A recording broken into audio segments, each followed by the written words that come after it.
Hello friends, कैसे हैं आप लोग। अगर इस टॉपिक का आपने फर्स्ट पार्ट देख लिया है तो मैंने बताया था वहाँ पे टोटल 20 क्वेश्चंस मैंने सेलेक्ट किए थे बहुबुद्धि सिद्धांत के, जो अभी तक 2011 से 19 तक के पूछे गए हैं। उसमें से 10 क्वेश्चन हम लोग पार्ट 1 में कर चुके हैं। पार्ट 2 में यहाँ पे बाकी 10 क्वेश्चन हम लोग यहाँ पे करेंगे। अगर आपने फर्स्ट पार्ट नहीं देखा है तो पहले उसको देख लीजिए, तब सेकेंड पार्ट पे आइएगा। फर्स्ट पार्ट का लिंक डिस्क्रिप्शन में आपको नीचे मिल जाएगा। तो फिर से चलिए स्टार्ट करते हैं बाकी 10 क्वेश्चन। बहुत इंपॉर्टेंट वीडियो है। मैं हूं अनुपम राज, ये है मेरा चैनल टीचरीफाई। सीटेट, यूपीटेट, सुपरटेट के लिए बहुत इंपॉर्टेंट चैनल है आपके लिए, ठीक है। तो चलो स्टार्ट करते हैं 11 नंबर क्वेश्चन से। संवेगात्मक बुद्धि बहुबुद्धि सिद्धांत के किस क्षेत्र के साथ संबंधित हो सकती है। तो संवेगात्मक बुद्धि की यहाँ पे बात करेंगे तो संवेग किससे रिलेटेड हो सकते हैं? अंतरावैयक्तिक और अंतःवैयक्तिक बुद्धि से, प्राकृतिक बुद्धि से, चाक्षुष स्थानीय बुद्धि से, या अस्तित्वपरक बुद्धि से। देखो डी ऑप्शन है, अस्तित्वपरक बुद्धि ही नहीं है कोई इन 8 प्रकार में। भाई जो हार्वर्ड गार्डनर ने 8 प्रकार दिए थे उसमें अस्तित्वपरक बुद्धि थी कोई? नहीं थी, तो इसकी बात ही नहीं करनी है। अंतरावैयक्तिक मतलब जो सेल्फ की बात करे, खुद की बात करे, यानी खुद की भावनाएं, खुद के व्यवहार, खुद के प्रेरणाओं की बात करे, तो यहाँ पे खुद के संवेगों की बात भी करेगा, सिंपल सी बात है। और अंतःवैयक्तिक मतलब जो दूसरों की बात करे, दूसरों का व्यवहार, दूसरों की भावनाएं, है ना, दूसरे के संवेग, इन सब चीज़ों को समझे। तो यही ऑप्शन हमारा यहाँ पे सही होगा, क्योंकि प्राकृतिक बुद्धि वाला व्यक्ति क्या करता है भाई, वो पेड़ पौधे, जल, खनिज, है ना, वायु, पृथ्वी, इन सब चीज़ों के बारे में उसका, पेड़ पौधों के बारे में उसका प्रभाव रहता है, उन चीज़ों को ढंग से समझता है, उसके लिए कार्य करता है, उनके लिए चिंतित रहता है, ठीक है। चाक्षुष स्थानीय मतलब ये होता है जो दूसरे किसी चीज़ को देखे या फिर किसी चीज़ का मानसिक चित्रण अपने मन में बना लेता है। तो इन सब चीज़ों का यहाँ पे कोई मतलब नहीं है। यहाँ पे संवेगात्मक बुद्धि संवेगों की बात कर रहा है, तो पहला ऑप्शन यहाँ पे सही हो जाएगा। सिंपल है, ढंग से मैंने समझा भी दिया है, मज़ा भी आ गया होगा। 12 नंबर क्वेश्चन की बात करते हैं। गार्डनर के बहुबुद्धि सिद्धांत के अनुसार वह कारक जो व्यक्ति के आत्मबोध हेतु सर्वाधिक योगदान देगा वह हो सकता है। मतलब आत्मबोध से रिलेटेड कौन सी बुद्धि हो सकती है हार्वर्ड गार्डनर के अकॉर्डिंग? संगीतमय में वो आता है जो संगीत को ज़्यादा प्यार करता है ना। आध्यात्मिक में क्या, आध्यात्मिक बुद्धि का कोई प्रकार दिया उन्होंने। देखो, आध्यात्म को हम आत्मबोध से कह सकते हैं, क्योंकि आध्यात्म जो वर्ड है आत्मबोध से रिलेटेड तो होता ही होता है, सिंपल सी बात है। लेकिन आध्यात्मिक बुद्धि कोई प्रकार नहीं है 8 प्रकारों में से, तो इसको हम टिक नहीं लगा सकते। भाषा विषयक मतलब भाषाई बुद्धि की यहाँ पे बात कर रहा है, तो क्या आत्मबोध भाषा से संबंधित है? नहीं, तो ये चीज़ गलत हो जाएगी। तो बचा हमारा कौन सा? अंतःवैयक्तिक। 13 नंबर क्वेश्चन देखते हैं क्या है।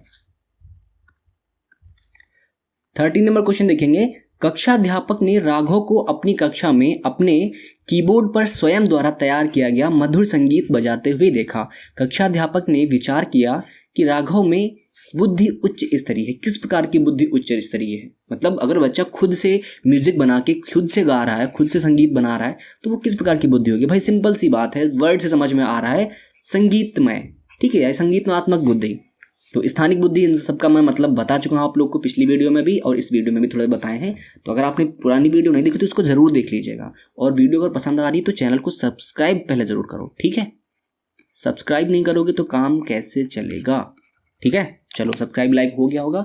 14 नंबर क्वेश्चन की बात करते हैं, बहुत इंपॉर्टेंट क्वेश्चन है। हार्वर्ड गार्डनर के बहुबुद्धि सिद्धांत के अनुसार निम्नलिखित का मिलान कीजिए। तो यहाँ पे हमने ऑप्शन नहीं लिए हैं, सीधे मिलान करेंगे, ठीक। संगीतात्मक, भाई संगीत वाला कौन सा लेटर है? वायलिन वादक, सिंपल सा, चौथा में मिला दो, ठीक है। भाषिक की बात करेंगे, भाषा से रिलेटेड कौन सकता है? कवि हो सकता है, साफ साफ सामने दिखा है तो कवि में लगा दिया मैंने, ठीक। अंतर्वैयक्तिक मैंने बताया था जो दूसरों की चीज को समझे, ठीक है। तो चिकित्सक क्या दूसरों की बात को समझता है? खिलाड़ी का तो दूसरों से कोई मतलब ही नहीं होता है, खुद के लिए काम करता है वो, ठीक है। मूर्तिकार में क्या आता है? तो भाई अंतर्वैयक्तिक मतलब क्या आता है? मूर्ति बनाना तो यार किससे संबंधित हो सकता है? चित्रण से। मानसिक चित्रण भी जरूरी है भाई। अगर हमें गांधी जी का फोटो बनानी हो बिना देखे, हमें पता है एक लाठी होती है उनके पास है, एक धोती पहने होते हैं, चश्मा लगाए होते हैं, तो ये मन में हमारे बैठा हुआ है, तो इसको हम स्थानिक से रिलेटेड कर सकते हैं। मूर्तिकार को आप स्थानिक से रिलेट करोगे। बचा हमारा अंतर्वैयक्तिक मैंने बताया दूसरों से रिलेटेड, तो यहाँ पे चिकित्सक आप लगाओगे। चिकित्सक क्या करता है भाई? दूसरे को निरीक्षण करता है कि भाई क्या कमी है, कहाँ पे क्या चोट लगी है, तुम्हारे लिए सब कुछ करता है। वो पहचानता है तुम्हारी बीमारी क्या है, कौन सी दवा काम करेगी, कौन सी नहीं करेगी, ये सब चीज़ें, है ना, दूसरों से रिलेटेड। तो दूसरों के बारे में अच्छे से समझता है, जानता है, वो पहचानता है।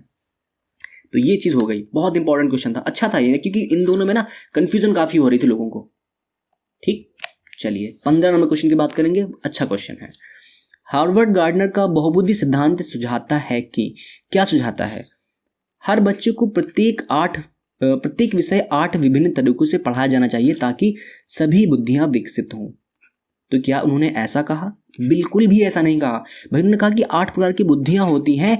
अगर किसी व्यक्ति में संगीत वाली बुद्धि है, मतलब हम कहते हैं कि भाषाई बुद्धि है, ठीक है, भाषाई बुद्धि है, तो उस व्यक्ति को कहानी के रूप में याद समझाओगे तो याद हो जाएगा, समझ में आ जाएगा।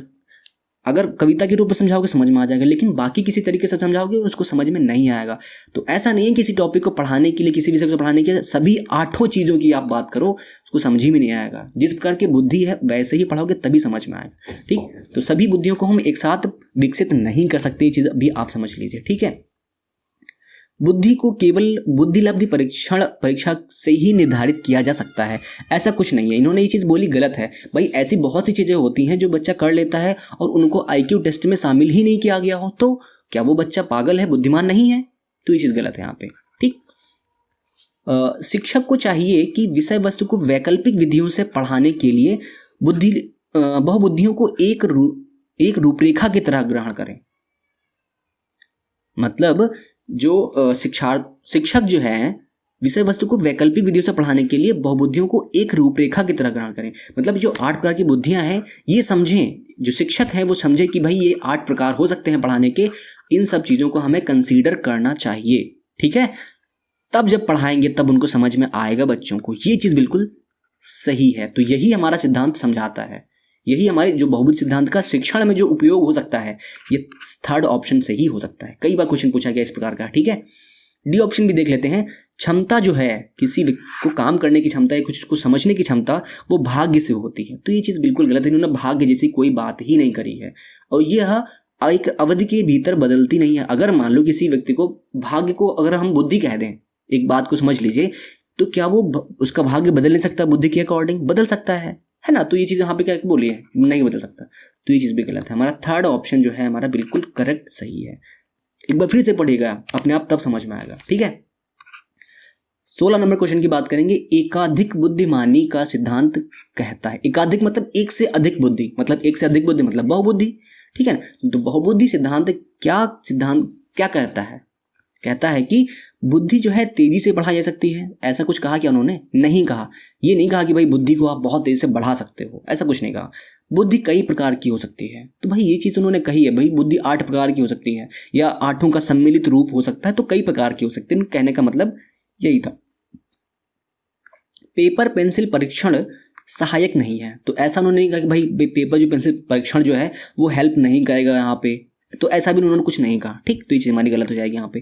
प्रभावी अध्यापन के द्वारा बुद्धि बढ़ाई जा सकती है, तो इस चीज़ को इन्होंने इसकी आलोचना करी, इन्होंने खुद आलोचना करी कि भाई ऐसा नहीं है, आप हर चीज़ को लेके बुक लेके आ गए, किताब से पढ़ाना चालू कर दिया, तो अध्यापन के थ्रू हर चीज़ को पढ़ा सकते हो, कोई ज़रूरी नहीं है कि आप बुद्धि को बढ़ा ही सकते हो, ठीक है। तो ये चीज़ है, उसका प्रभाव पड़ सकता है, बुद्धि पर प्रभाव पड़ सकता है। बढ़ेगी नहीं बढ़ेगी ये कोई ज़रूरी नहीं है, बढ़ेगी तो है ही है, अगर पढ़ाओगे तो भाई बढ़ेगी। लेकिन अध्यापन में केवल एक चीज़ आती है, बुक किस लैंग्वेज की बात कर देते हैं, तो यहाँ पे अन्य तरीकों की बात करी है उन्होंने कि अन्य तरीके से आप करिए तो मे भी बढ़ जाएगी, केवल अध्यापन से नहीं काम चलेगा, है ना। 17 नंबर क्वेश्चन की बात करते हैं। देखिए काफ़ी बड़ा क्वेश्चन है लेकिन समझते हैं। हॉवर्ड गार्डनर के बहुबुद्धि सिद्धांत के अनुसार निम्नलिखित विशेषताओं से युक्त एक व्यक्ति की बुद्धि को किस प्रकार से वर्गीकृत किया जा सकता है? ठीक है, मतलब बहुबुद्धि सिद्धांत के अकॉर्डिंग एक व्यक्ति की बुद्धि को किस प्रकार से वर्गीकृत करोगी, जब विशेषताएं इस प्रकार से दी हैं। मतलब यहाँ पे विशेषता दी है दूसरों की मनोदशा, मतलब दूसरों की जब जो मनोदशा है उसको समझे, दूसरों के स्वभाव को समझे, उसकी प्रेरणा को समझे, उसके अभिप्राय को समझे, को उचित तरीके से पता लगाने और प्रतिक्रिया करने की योग्यता रखता हो। मतलब दूसरे से रिलेटेड यार कोई भी चीज़ हो तो वो किस में आएगी? सीधी सी बात है, अंतरावैयक्तिक में आएगी। यहाँ पे अंतरावैयक्तिक में क्या होता है, सॉरी यहाँ पे मैंने क्या बोला, गलत खुद ही मैं लगा रहा हूँ। देखो अंतरावैयक्तिक में सेल्फ की बात होती है, खुद की बात होती है, तो ये चीज़ हमारी यहाँ पे नहीं होगी। अंतरावैयक्तिक मतलब जो दूसरों की बात करता है, यही सही है। नैदानिक, देखो नैदानिक में भी हो सकता है, कोई दिक्कत नहीं है, लेकिन यहाँ पे ये बुद्धि की बात करें तो नैदानिक बुद्धि ही कोई नहीं है, तो नैदानिक बुद्धि का कोई प्रकार ही नहीं है। प्रकृतिवादी में तो पता है भाई प्रकृति से रिलेटेड चीज़ें होती हैं, तो यहाँ पे बी ऑप्शन हमारा सही है, सिंपल, ठीक है। 18 नंबर क्वेश्चन की बात करते हैं। बुद्धि के बारे में निम्नलिखित कथनों में से कौन सा सही है? ठीक है, तो भाई देखते हैं बुद्धि के बारे में कौन सी सही हो सकती है। बुद्धि अनुभव के परिणाम के रूप में व्यवहार में एक अपेक्षाकृत स्थायी परिवर्तन है। जो बुद्धि है अनुभव के रूप में एक अपेक्षाकृत स्थायी परिवर्तन, मतलब बुद्धि को स्थायी परिवर्तन से मतलब समझ रहे हो ना। अगर आपने कोई चीज़ सीख ली है अनुभव के द्वारा तो उसको आप चेंज नहीं कर सकते, बदल नहीं सकते। क्या ऐसी चीज़ें हैं? नहीं भाई, बिल्कुल बदल सकते हो। जब आप 12th तक थे तो आपको गिटार बजाना अच्छा लगता था, है ना, आपको मैथ पढ़ने में मज़ा आ रहा था। लेकिन जब गए आप ग्रेजुएशन में तो आप नॉवेल पढ़ने लगे तो आपको नॉवेल में मज़ा आने लगा। तो क्या है, उसका सब चीज़ें चेंज हो गई ना। सिंपल से कहने का मतलब ये है, मैं उदाहरण दे रहा हूँ, ठीक है। तो ये चीज़ यहाँ पे गलत हो जाएगी। बुद्धि एक आनुवांशिक विशेषक है, मतलब जो बुद्धि होती है आनुवांशिकता से रिलेटेड है। मतलब अगर आपके पिता जो हैं बहुत बहुत बड़े कोई मतलब बहुत अच्छी चीज़ें उनको आती थी कि डॉक्टर थे या फिर कोई टीचर थे, तो क्या कोई ज़रूरी है आप जैसे उसके पिता थे वैसी चीज़ें आपके अंदर भी होंगी, या उसका जो बच्चा होगा वो उतना ही समझदार होगा या उससे कम समझदार होगा? ऐसा कुछ नहीं है। कम भी हो सकता है, ज़्यादा भी हो सकता है। तो यहाँ पे क्या कहा, जिसमें मानसिक गतिविधियाँ, स्मरण और तर्क शामिल होते हैं। तो क्या कुछ ज़रूरी है कि आप अपने पिता जैसा तर्क कर लोगे या उनकी जो मेमोरी थी वैसी ही मेमोरी आपकी होगी, आपके बाबा जैसे? क्या ऐसा कुछ है? नहीं, सब अलग होता है, ठीक। तो ये चीज़ यहाँ पे गलत हो जाएगी। बुद्धि बहुआयामी है जिसमें बुद्धि परीक्षण के द्वारा पूर्ण रूप से परिमेय न की जाने वाली कई योग्यताएं शामिल होती हैं। तो भाई बुद्धि बहुआयामी है, बिल्कुल सही है, क्योंकि भाई हार्वर्ड गार्डनर ने ये चीज़ कही है। अब यहाँ पे क्या कह रहा है कि पूर्ण रूप से परिमेय न की जा सकने वाली। परिमेय मतलब जिसके रूप में आप ये नहीं कह सकते कि हाँ ये चीज़ बिल्कुल फिक्स ऐसी ही है ना। तो एक तरीके से कह सकते हो कि जिसको माप नहीं सकते हो, माप नहीं कर सकते, इसको कहना चाहिए कि परिमेय न मतलब जिसको परिभाषित न किया जा सके एक तरीके से, ठीक। ऐसी योग्यताएं यहाँ पे शामिल होती हैं जिनकी एक कोई फिक्स परिभाषा आप नहीं दे पाओ। तो ये चीज़ बिल्कुल सही है ना। बुद्धि अभिसारी रूप से सोचने की योग्यता है। यहाँ पे अपसारी लिखा होता तो एक बार सोच सकते थे, अभिसारी बोला है मतलब संकुचित कर रहा है अर्थ को, है ना। जो आपकी जो बुद्धि है उस चीज़ को संकुचित कर रहा है, अभिसारी है। तो यहाँ पे ये चीज़ बिल्कुल गलत हो जाएगी। हमारा जो थर्ड ऑप्शन है पूरी तरह से सही है यहाँ पे, ठीक है। अब 2 क्वेश्चन बचे हैं, इनको भी कर लेते हैं बड़े अच्छे से। और मैंने यार वही चीज़ आपको बोली है, सब्सक्राइब करो चैनल को। अगर वीडियो अच्छी लग रही है ना, चीज़ें समझ में आ रही हैं तो चैनल को ज़रूर सब्सक्राइब करो, वीडियो को लाइक करना और शेयर भी करेंगे, ठीक है, क्योंकि आगे आपको वीडियोस ऐसी मिलने वाली हैं। तो 19 नंबर क्वेश्चन देखते हैं, निम्नलिखित कथनों में से कौन सा बुद्धि के बारे में सही है? तो कौन सा बुद्धि के बारे में सही हो सकता है? बुद्धि एक निश्चित योग्यता है जो जन्म के समय निर्धारित हो जाती है। तो क्या कुछ ऐसा है? हो सकता है आपको लग रहा हो कि ये चीज़ मैंने आप लोगों ने बुक में पढ़ी होगी, ठीक है, तो इस पर आप गोला मारिए अभी, लेकिन ये कोई ज़रूरी नहीं है, ठीक है, क्योंकि ऐसी चीज़ें बुक्स में कहीं कहीं लिखी मिली हैं हमको, तो इसको अभी हम गोला मारेंगे। बुद्धि को मानकीकृत परीक्षणों के द्वारा सटीक रूप से मापा जा सकता है एवं निर्धारित किया जा सकता है। तो क्या चीज़ ऐसी हो सकती है? बिल्कुल भी नहीं हो सकती भाई। आपके अंदर किस प्रकार की बुद्धि है कोई दूसरा इंसान कैसे माप सकता है? नहीं माप पाएगा ना। तो ये चीज़ बिल्कुल गलत है। सटीक रूप से तो बिल्कुल नहीं माप सकते हो, माप सकते हो लेकिन सटीक रूप से नहीं, ठीक। तो ये चीज़ गलत हो जाएगी। बुद्धि एक एकात्मक कारक है और एकाकी विशेषक है। तो ये चीज़ है ना, एक एकात्मक बुद्धि मतलब जो बुद्धि है केवल एक ही चीज़ है, इसमें और कोई चीज़ का कोई मतलब नहीं है और इसकी एक विशेषता है, ऐसा कुछ करके एकाकी कारक है। तो ये चीज़ यहाँ पे गलत है, ठीक है। एकाकी कारक नहीं, ये सिद्धांत पहले आया था, सबसे पहले ये सिद्धांत आया था, बाद में इसके खंडन कई बार हुए हैं, ठीक है। तो ये चीज़ यहाँ पे गलत हो जाएगी, थर्ड ऑप्शन। बुद्धि बहुआयामी है एवं जटिल योग्यताओं का समूह है। तो भाई बिल्कुल सही बात है, बहुबुद्धि सिद्धांत में यही कहा गया कि बुद्धि के मल्टी डायमेंशनल है ना, बहुत से आयाम है उसके, और जटिल योग्यताओं का समूह है। 8 प्रकार की बुद्धियां कही, तो इनमें सभी बुद्धियों का, जैसे कि किसी में 4 प्रकार की बुद्धियां एक साथ हैं, किसी में 2 ही प्रकार की हैं, किसी में 1 ही प्रकार की है, तो जटिल योग्यताओं का समूह हो सकता है, ये चीज़ कही गई इसमें, ठीक है। तो ये ऑप्शन यहाँ पे सही है। पहला ऑप्शन हमारा पूरी तरह से गलत है, क्योंकि बुद्धि जो है जन्म के समय निर्धारित नहीं होती है ना। क्योंकि आप जब बुद्धि की परिभाषाएं पढ़ोगे तो सबसे पहले आपको यही पढ़ने को सकता मिल जाए कि बुद्धि जन्म के समय निर्धारित हो जाती है, लेकिन यहाँ पे चीज़ गलत मानी गई है, ठीक है। क्योंकि बुद्धि को जो आप अपने लर्निंग के द्वारा, अपने सीखने के द्वारा उसको बदल सकते हो, उसमें चेंजेस कर सकते हो, ठीक है, इसलिए ये चीज़ गलत हो जाती है यहाँ पे है। 20 नंबर क्वेश्चन की बात करेंगे। हार्वर्ड गार्डनर के बहुबुद्धि सिद्धांत के अनुसार तार्किक गणितीय बुद्धि रखने वाले एक व्यक्ति की क्या विशेषताएं हो सकती हैं? मतलब अगर किसी व्यक्ति में तार्किक गणितीय बुद्धि है तो क्या विशेषता उसके अंदर होगी? ध्वनि, ताल और शब्दों की प्रति संवेदना होगी? क्या होगी? नहीं होगी भाई। उसको गणित से मतलब है यार, उसको साइंस से मतलब है, उसको गाने बजाने से कोई मतलब ही नहीं, उसको समझ ही नहीं आएगा, समझ ही नहीं आएगा, है ना।